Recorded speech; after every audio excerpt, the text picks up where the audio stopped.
কাবিলের সঙ্গে যে জন্মগ্রহণ করেছে যেই বোনটা, হাবিলের সঙ্গে বিবাহ দেওয়ার জন্য আদম আলাইহিস সালাম যখন সন্তানদের কাছে জানাই দিলেন যে আকলিমার সঙ্গে হাবিলের বিবাহ দেওয়া হবে, এমন তো মুহূর্তে কাবিল আদম আলাইহিস সালামকে জানাই দিলেন, আব্বা জান, আমি এই বিবাহ মানি না।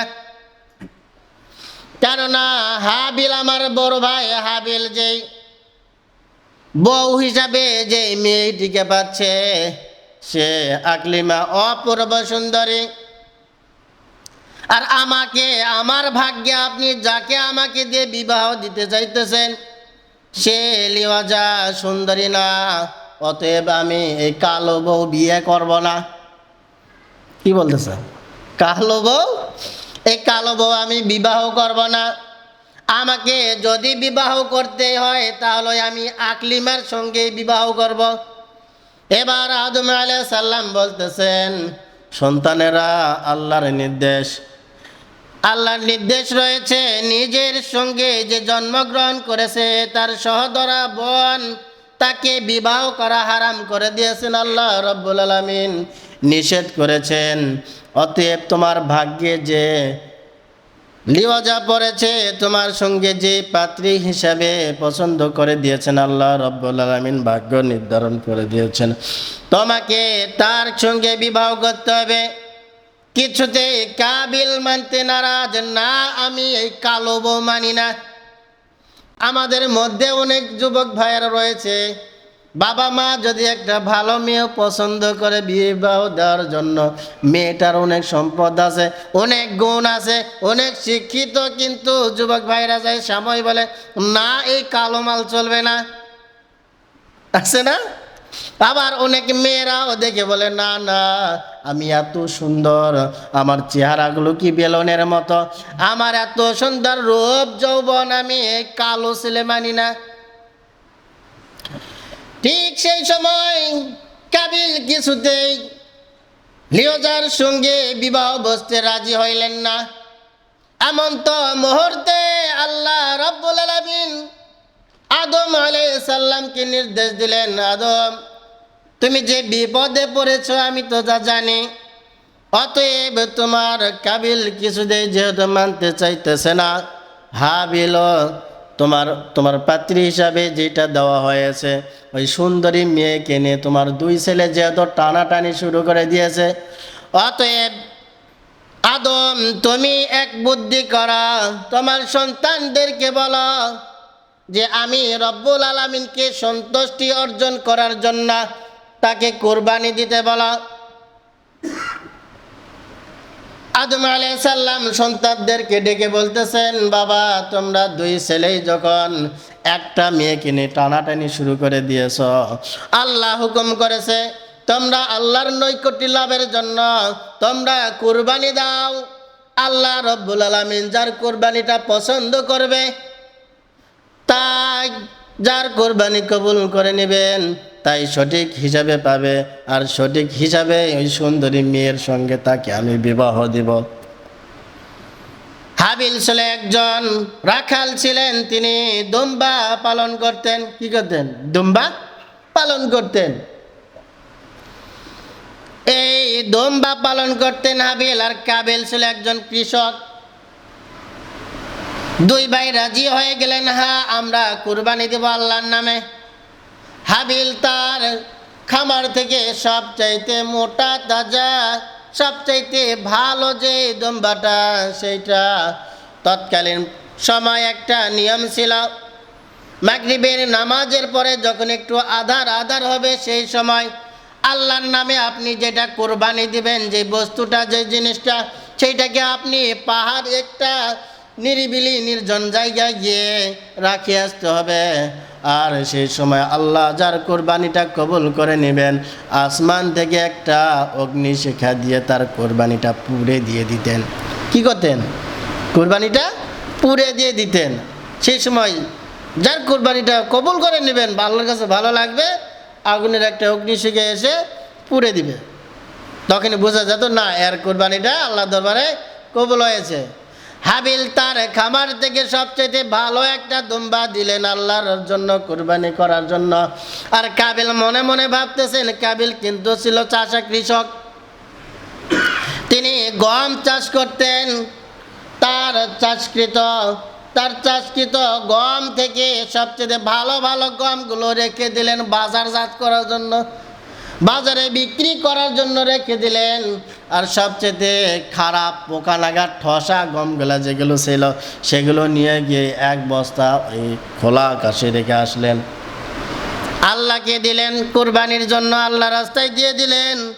ঠিক সকালবেলা দেখা গেল হাবিলের দুম্বাটা আল্লাহ রাব্বুল আলামিন কবুল করে নিয়েছেন, সুবহানাল্লাহ।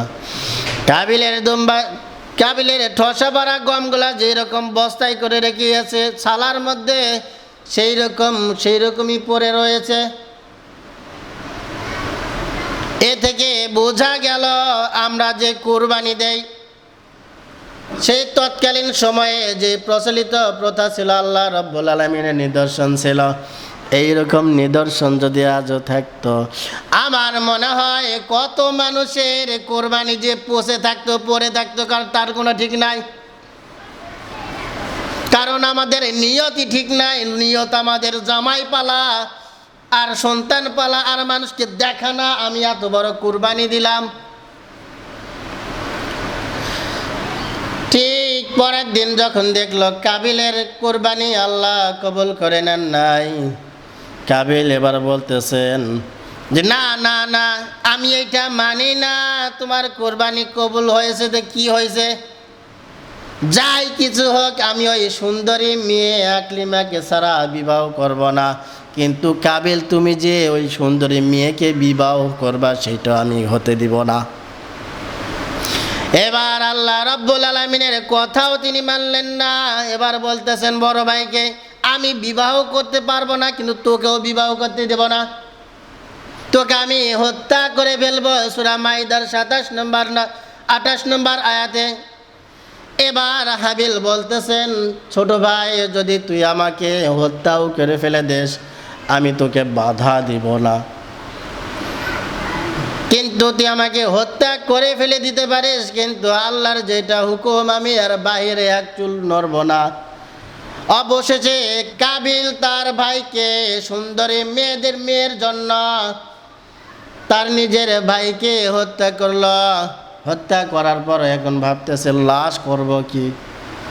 আল্লাহর তরফ থেকে 29 নম্বর আয়াতে আল্লাহর তরফ থেকে একটা কাক পাঠাই দিলেন। তার একটি কাক তার আরেকটা কাককে হত্যা করার পরে মাটি খুঁড়ে সে মাটিতে ঢুকে মাটি চাপা দিচ্ছে।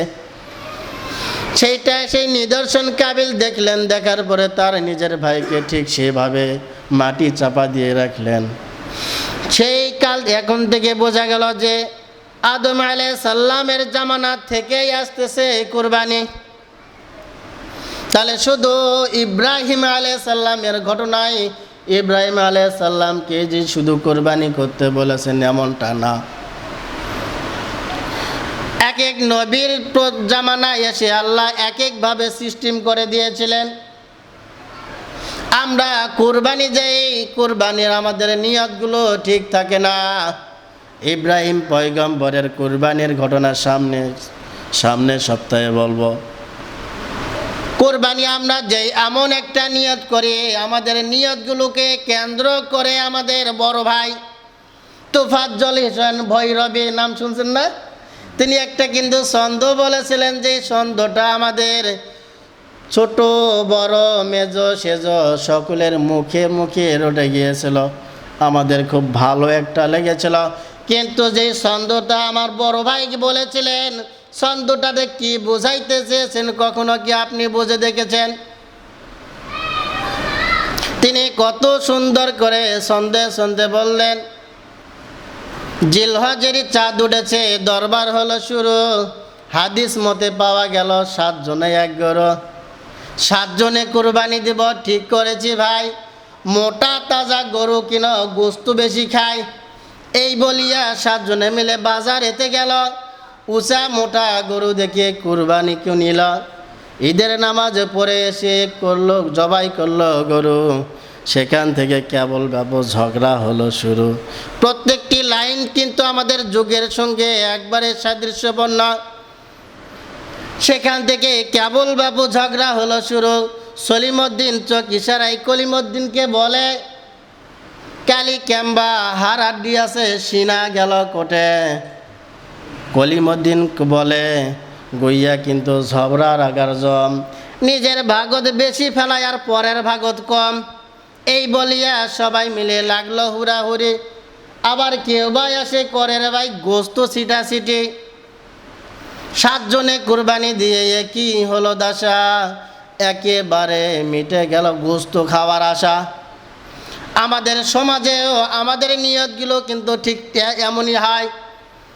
আমরা কখনো নিয়ত করি না যে আল্লাহ রাস্তায় যেটা কুরবানি দিব আল্লাহকে সন্তুষ্টি অর্জন করাই দেব। কারণ আল্লাহ কখনো বলেন নাই যে আমাকে রক্ত দে, গোস্ত দে, সব আমি আল্লাহ নিব, এমনটা কি বলেছেন? না, আল্লাহ রব্বুল আলামিন বলেছেন শুধু তোমার অন্তরের তাকওয়া, তোমার নিয়তখানা আমি কবুল করব। তোমার নিয়তটাকে আমি প্রাধান্য দিব। তোমার নিয়ত কি ছিল এইটাই আমি যাচাই করার চেষ্টা করব, এইটাই আমি তোমার কাছ থেকে যাচাই করে নেব। আর আমরা জামাই পালার জন্য না কুরবানি দিলে জামাই বেরিয়ে আসবে, মান সম্মান থাকবে না। কিস্তির টাকা তুলে হলেও আমাকে কুরবানি দিতে হবে, এমন মন মানসিকতা আমাদের ভিতরে। কুরবানি দিতেছি একটা, 7 জনে কুরবানি, একজনে পারলাম না 7 জনে দিলাম। এই 7 জন মিলে কুরবানি কিনে গিয়ে আগে গোস্তটা নাপি, কয় মন গোস্ত হবে। শুধু তাই নয়, কোরবানি দিয়েই ফেলে দিয়েছি, এর মধ্যেও গন্ডগোল লেগে যায়। তুই একটা ঠ্যাং নিব, মুইও একটা ঠ্যাং নিব। অনেক জায়গায় দেখবেন এই গরুর ঠ্যাং নিয়ে মারামারি করে, গোস্ত ছিটাছিটি সেরু। এমন মন মানসিকতা আমাদের অন্তরে যদি থাকে, সম্মানিত হাজরিন, আপনার গোস্ত খাওয়াই শুধু হবে, আল্লাহর দরবারে আপনার কোরবানি কখনোই কবুল হবে না। আমাদের মন মানসিকতা আজকে সেই কাবিলের মতো। সে ভেবেছিল কি ভালো ভালো জিনিসগুলা বাজারজাত করার জন্য রেখেছিল, আর ঠসা পাড়া পোকানাগা গমগুলা আল্লাহ রাস্তায় কুরবানি করে দিয়েছিল। এখনই যদি আমাদেরকে বলা হয়, সম্মানিত হাজিরিন, এই মসজিদটা আল্লাহর ঘর, আল্লাহর রাস্তায়, আল্লাহ যদি চাইতো আপনার ফসলের মধ্যে যে অন্যান্য এলাকায় বড় বড় পাথর পড়ে ঝড় বৃষ্টির মধ্যে ফসলগুলো নষ্ট হয়ে গিয়েছে, শত শত বিঘা ধান পানির তলে এখনো তলে রয়েছে, আল্লাহ যদি চাইতো আপনার ফসলটাও এরকম করে দিতে পারত। এখনই যদি বলা হয় যে ভাই আল্লাহর রাস্তায় আপনি আল্লাহর ঘর মসজিদে আপনার ফসল থেকে কিছু দান করবেন, তাহলে আমাদের মুয়াজ্জিন সাহেব যদি ধান নিতে যায় মসজিদের জন্য কিছু ধান দেন। তা আমাদের অন্তরে এমন একটা কদাকার রয়েছে, ভালো ভালো ধানগুলো বাজারজাত করে দেই, আর যেগুলা ঠোসা পড়া ঘামে গেছে বাজারের দোকানে নিবে না, সেই ধানগুলো রেখে দেই মসজিদে দেওয়ার জন্য। তাহলে কাবিল আর আপনি আমি আমাদের মধ্যে পার্থক্যটা থাকলো কি? এমন মন মানসিকতা আমাদের নিয়ে আমরা চলাফেরা করি, আমাদের নিয়তখানা আমরা সঠিক করতে পারি নাই।